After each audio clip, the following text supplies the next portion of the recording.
said, so without y'all. Yes, without y'all, it would be nothing. We're going to go ahead and look at it. Our Heisman frontrunners.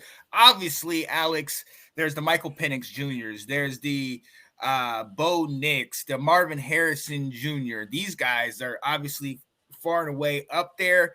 But then you look at my guy, Drake May, Jordan Travis, some of the guys, Malik Neighbors, Keon Coleman, some of the guys that might not be as high up there, but have been having excellent seasons. When you're looking at it right here this week, a lot of games are still yet to be played. But who are some of the guys that are atop your list on the Heisman list?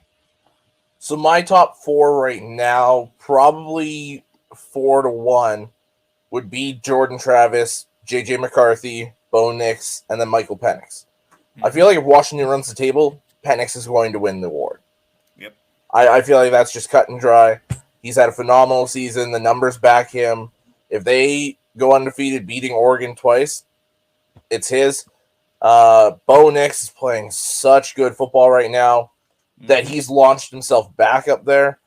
And then obviously like McCarthy, Travis, Marvin Harrison Jr. is right there as well.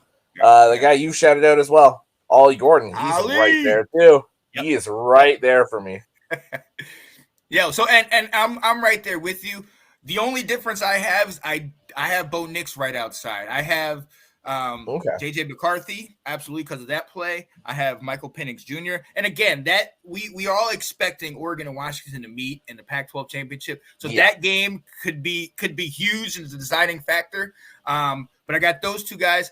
I got to show love. I got my guy Drake May. I'm fully expecting him to run the table the rest of the way and start bringing back all that hype that he is, who we thought he was. And hey, to your point, I think Ollie Gordon, Oklahoma State's on a 5-game win streak. They're second in the Big 12. And if they could keep it going and potentially win that Big 12 conference and the way that he's been playing, I mean, look, he's 800 yards he has to get to 2,000. But he's already had games where he almost had 300 yards or 200 or stuff like that. So watch out. I love it. I love it. But hey, this is a perfect question. Thanks, Scott. Is Caleb Williams still in the running? I don't think so. No. I don't think so. And I mean, you can't lose 3 games. And he looked poor in some of those games. That Notre Dame game, he threw picks. So Johnny answered it. Yeah. No. Yeah. But and so let's talk about this because we got some guys. JJ, I think, was outside looking in at the beginning of the season, and then his play is risen him up. I at first I might have joked this, but Luther Burden. Now I don't think he necessarily has the stats to do it, but you can't underestimate how much he means to that Missouri team. Oh yeah, if this was truly most valuable player, he's flying up those rankings. But like you said, the numbers don't really back him, and we don't see wide receivers often. And there's Marvin Harrison Jr. So, if Luther Burden came back and was doing this again next year, then I think he gets into the discussion. But I don't think he has the resume this year to do it. But he is a special player. Oh yeah, absolutely. What year is he? Is he a senior? I don't know. I'll look it up. Scott, if you know, Alex, look it up. If Scott, if you know, let us know. Is he a senior? And same with Brady Cook. What is that? Caleb could drop to the Rams if the Ram laps. What? Oh, he's a sophomore. Oh, wow. Yeah. Okay. Hopefully he sticks around for a couple more years, man. Missouri. Yeah. Come on, man. We've been Missouri's talking about to be a problem for a couple years. Come on now. They got Tennessee matchups today, man. So let's see if they can get that done. Let's look on down the list. Like I said, Drake May. I definitely love him. Obviously, the Keon Colemans and the Malik Neighbors, they get overshadowed by the Marvin Harrison Jr.'s. And the funny part about it is Keon and Malik Neighbors have had big games. And if you went number for number, it might be better. But everybody knows Marvin Harrison Jr. He was the front runner coming into the season. So is there any way anybody kind of maybe laps him? Is there anybody can get past him? At the wide receiver position, I don't think so.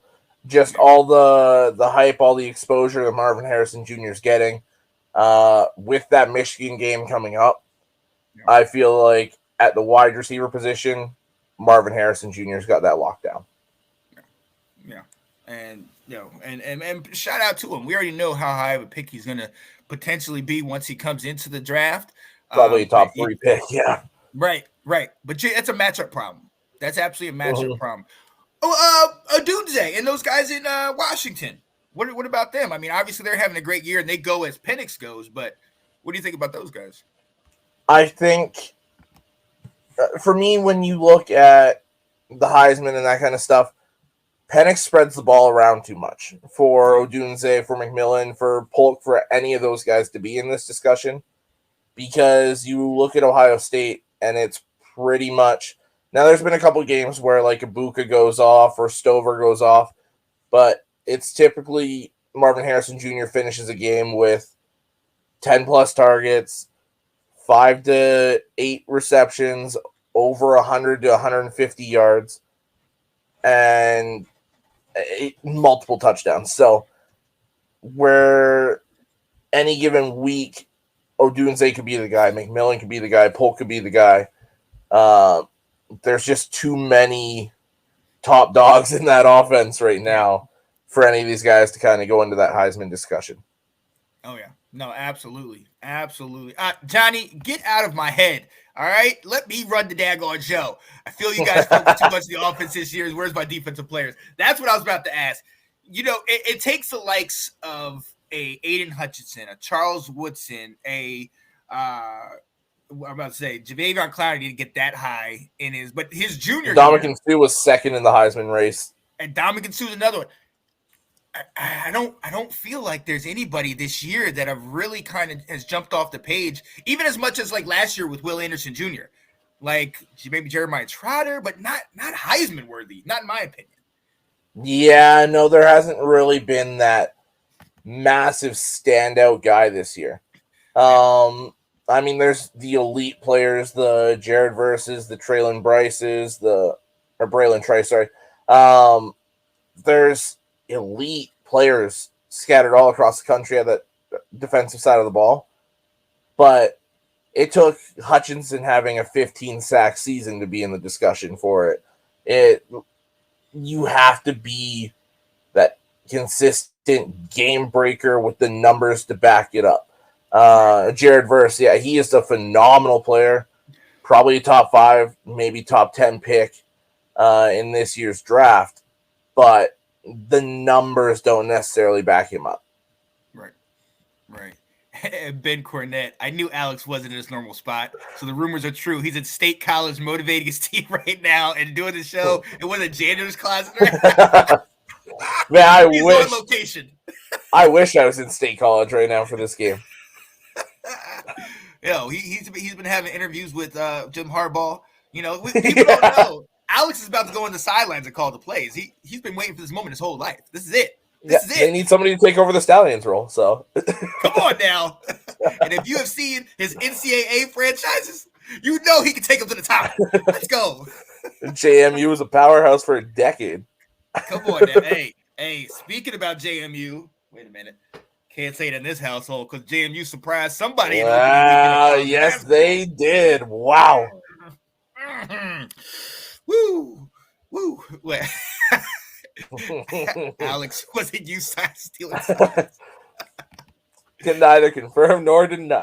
It's an ongoing investigation. He can't speak on that right now, all right? Yeah. Let's go, Coach Loosemore. Absolutely.